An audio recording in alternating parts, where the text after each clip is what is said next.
All right, guys, welcome back to Panel Panic, right? Beep, boop, bop. Beep, bop, boop, right? Today, we're going to break down One World Under Doom, issue number 3. If issue number 1 was Doom taking the throne, and issue 2 was him legitimizing his rule in front of the entire world, then this issue 3 is the resistance. This is where the heroes and even some villains realize they have to work together if they have any chance of stopping Doom.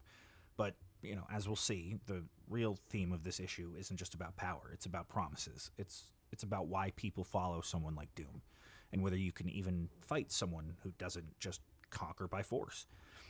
But he wins by giving people exactly what they want, right? So we start at the Impossible City, a hidden stronghold where heroes and villains can gather without Doom's eyes on them, right? It's an Avengers ship stronghold. Iron Man, you see a little blurb. He says, "Hey, you two are the last to arrive," and it's MODOK and Doc Ock. He lets them know, "Hey, Impossible City, it blocks mind control. It hides. You can't. Don't mess with me, right? And everything here, you're only going to see what the Avengers want you to see. You've got Thor, Scarlet Witch, Captain Marvel, and then you have MODOK and Mordo and Doc Ock in one room. So that obviously creates a little bit of back and forth, right? So Wanda speaks up first. She calls out Doom's hypocrisy. She says he's got his so-called open borders, yet Latveria remains hidden away in lock and key, under lock and key. He preaches freedom of movement for the world, but Latveria itself is locked down. It's insulated, controlled. And it's such an important point because it mirrors what we see in real life with leaders who push global ideals but carve out exceptions for their own power. Doom is playing both sides. He's the liberator to the world, but still the dictator at home. Then we get this fun little standoff, Arcade versus Thor. It sounds absurd on paper, a showman villain whose whole thing is death traps facing down a literal god, but the way it plays out makes sense. Arcade represents the trickster, the manipulator. Thor represents pure, unyielding force. Their stare down symbolizes exactly what the room is. People who solve problems in completely different ways, forced to pretend they're on the same team. And before it turns into chaos, Iron Man obviously steps in. He's the voice of reason, reminding everyone that Doom is the threat, not each other. And this is the first thematic thread of the issue, unity under pressure. The only reason this alliance even exists is because Doom is so much bigger than their grudges, right? Captain Marvel then, she takes charge. And her argument is fascinating. She tells the villains, look, Doom has plans for us. He always has plans for the heroes. He knows every move we make, right? But you guys, he wouldn't see you coming. He wouldn't know what to do. He can't adapt as easily to you. He wouldn't expect us to team up with you. He would expect us, but not you guys. It's brilliant because it reframes the villains as their X factor, right? For once, their unpredictability, their selfishness, their chaos. It's not a weakness. It's a strength. Doom has studied Captain America. He's studied his morality. He's studied Iron Man's technology, Thor's power, Wanda's chaos magic. But MODOK's ego, Doc Ock's arrogance, how do you prepare for that? And how do you prepare for that when you don't know it's coming? And in the middle of all this seriousness, Wanda cuts Mysterio down by calling him a nerd. It's quick, it's funny, and it does something important. It humanizes the room, right? Because if everyone stayed tense, this alliance, it wouldn't feel believable. That little moment of levity shows that even sworn enemies can joke. It's kind of like when, I don't know, I haven't read this comic, but there's that meme that goes around when Moon Knight called Dracula a nerd. He's like, all right, you big nerd, where are you? I'm here for my money, or whatever he says. So here's Captain Marvel's plan, right?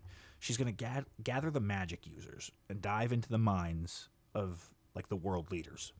They want to see what magic Doom used. They want to see exactly how it happened. And if they can find out how it happened, they'll know how to break his influence. And, shockingly, all the villains agree. All of them say, I'm in. People who thrive on chaos all agreed to stand with Earth's heroes. That's how dangerous they view Doom. The rest of the world, not so much. So they march on. They go to the Latvian border.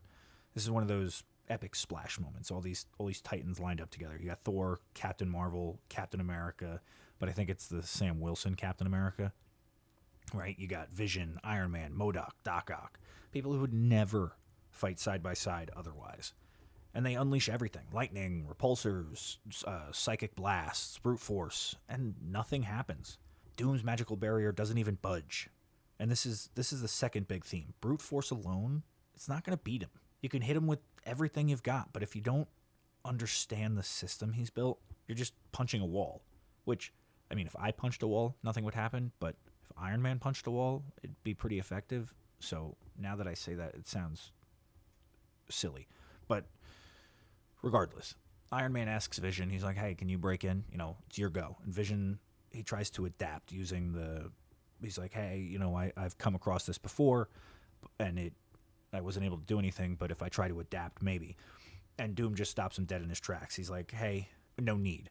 He doesn't sneak up on them. He doesn't posture. He just shows up and dismantles them like it's routine. He's calm, efficient, unbothered. He just says, hey, Doom has come to you. It's powerful. He's getting locked and loaded, ready to fight the Avengers, right? And then all of a sudden, he stops. He goes silent. A bullet pierces his magic barrier, and then it goes through his second. And then we see Arcade shot the bullet.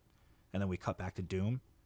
Whack. I mean, it's only enough to knock him back, but it was definitely, you could see how he didn't plan for that. It was unexpected.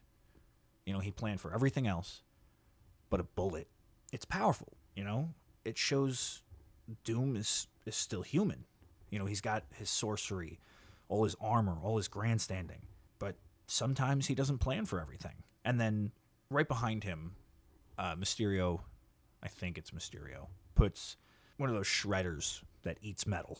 Before Doom can fall into it, the T-Rex alternate version of himself blows it up. A literal dinosaur version of Doom. It's as ridiculous as it was before, but it's so awesome. It shows that Doom doesn't just plan for today or tomorrow. He pulls resources from other realities, from other times, I guess. I mean, unless his lizard self is just in a different reality, but at the same time. I'm not sure. But the heroes try to, they all strike him at once. And Doom simply says, that was unwise, right? Meanwhile, we cut to Wanda and the Mystics right next to all the world leaders that they've positioned themselves by.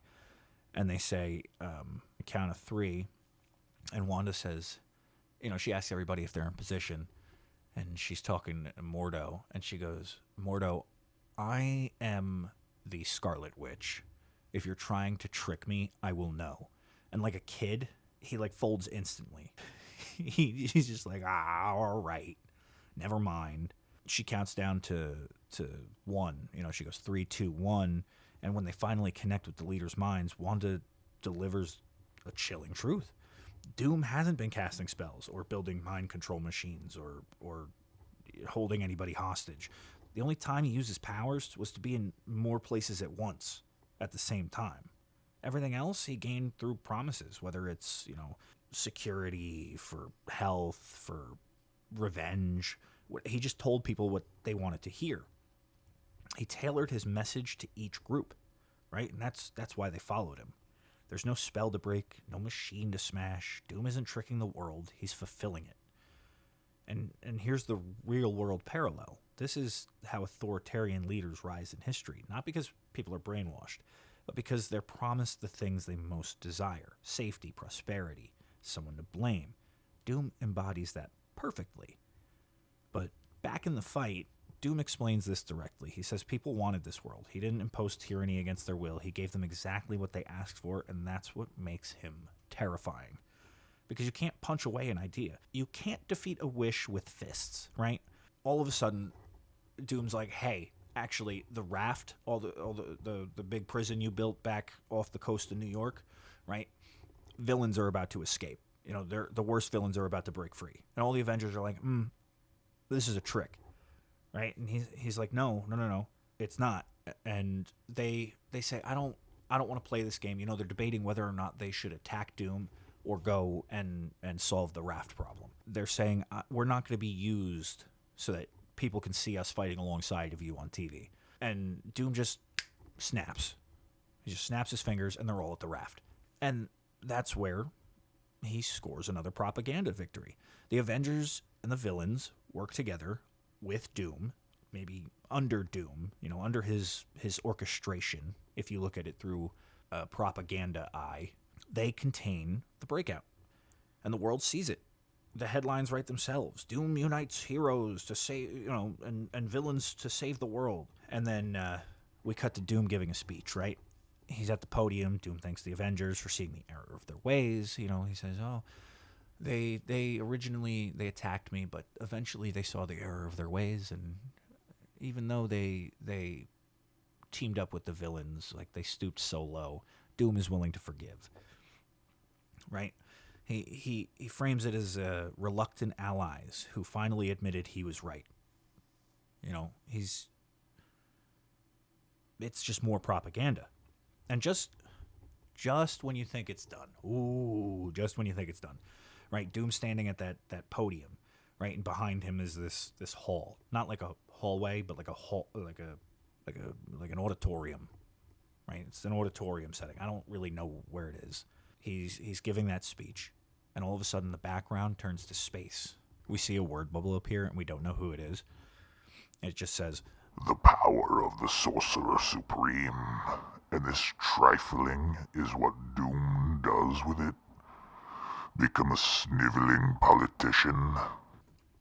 And it's Dormammu, right? And Dormammu who he says, "The weakness, the craven debility of it.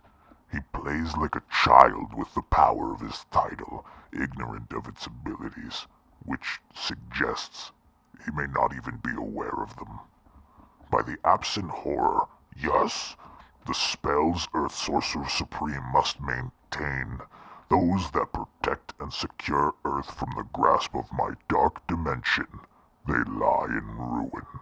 The ignorance made manifest in this preening human, all who would stand against me, I can now banish, as quickly and as easily as thought itself. The weight of eternities is ended, for none but that frail and hollow fool stand against me, claiming Earth for the dark dimension, and with it the rest of the eighth cosmos. So spake the Lord of Chaos. So spake the dread Dormammu." It's Dormammu, and he's coming for Earth, right? Doom isn't. He's wielding the power of Sorcerer Supreme, but he's neglected it. He's abandoned it, in favor of essentially becoming a politician, and that neglect opened the door for Dormammu to invade Earth. He literally, in I wouldn't even call it the blink of an eye, and with thought, just a thought, he gets rid of the Avengers, I assume the X-Men, I assume anyone who would stand to oppose him. Just boop, they're gone. Right? And that's where it ends. And luckily, I'm not reading these month by month, right? At this point in time, it's, I think 7 is the newest release. That comes out in a couple of days, or I think it literally came out today. So, I'm giving myself up there. But if I had to wait month to month, which I guess is the cool thing about comics, you got to wait, everything's a cliffhanger. But luckily, I don't have to wait month to month. I'm going to end this right now. First off, I have a pot pie waiting for me. I'm so excited. Secondly, I'm going to just go and read the third one, or the fourth one, rather, and just, I'm so excited. Bye. Wait, hold on. Click the button, do the thing. You know what I mean. I'll see you later.